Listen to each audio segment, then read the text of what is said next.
Hello Homo sapiens. Today I'll tell you about tectonic plates.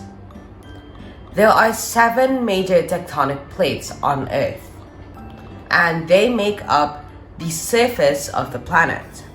They are the Pacific Plate, the plate that covers the majority of the Pacific Ocean; Eurasian Plate, the plate that comprises Europe and Asia; the North American Plate, African Plate, South American Plate. Those plates are pretty self-explanatory. The Antarctic Plate, which covers the entirety of Antarctica along with the area around it; and finally, the Indo-Australian Plate. These 7 major tectonic plates make up the crust of the Earth. There are more than 7 tectonic plates, but the rest are just minor.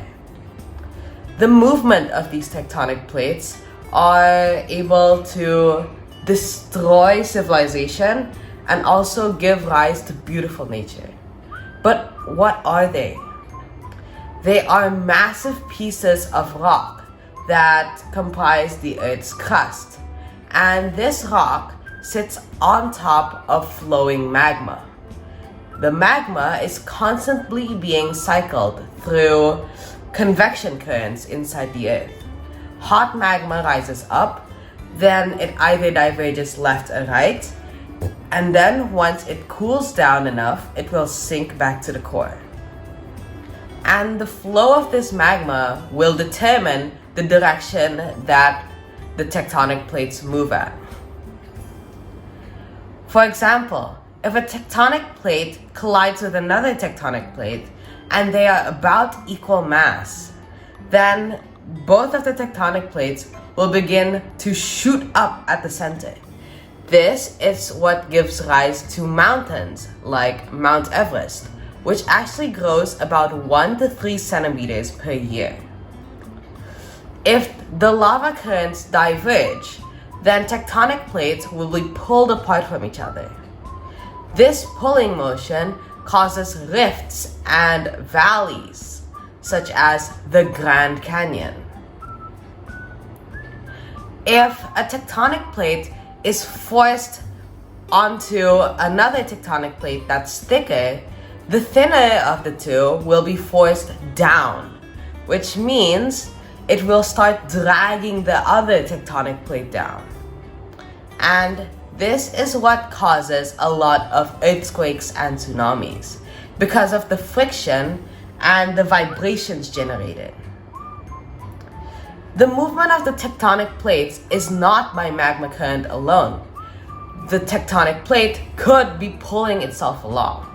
For example, in the last way a tectonic plate could move, when a subduction zone occurs, which is when a tectonic plate is pushed under, the part of the plate that is going down will pull on the plate that's on the surface.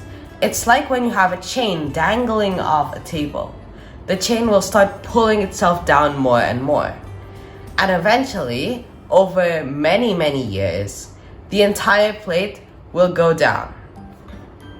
But how does tectonic plates change people's lives? Well, they do this by mainly changing the geography. For example, if we look at the Indo-Australian Plate, it is currently colliding with another plate, the Pacific Plate. And these two plates give rise to what geologists call the Ring of Fire, and Indonesia is right on it. Its island, Java, has the most amount of active volcanoes in the entire world. And this causes a lot of destruction when the volcanoes are active. However, active volcanoes can also bring rise to beautiful nature. How? They eject plumes of ash, and this ash is very nutritious. It fertilizes the surrounding ground, so that when the temperatures are cool enough, flowers, plants, and animals, they can bloom and blossom on that place. So, to summarize, tectonic plates are massive pieces of the Earth's crust. They can smash together they can be forced downwards, and they can be pulled apart. All of this mainly due to the flow of magma under the surface. And tectonic plates, they change people's lives by changing geography. This can be seen through disastrous things like tsunamis or earthquakes, but it can also cause volcanoes, which cause nutritious ash and fertile soil.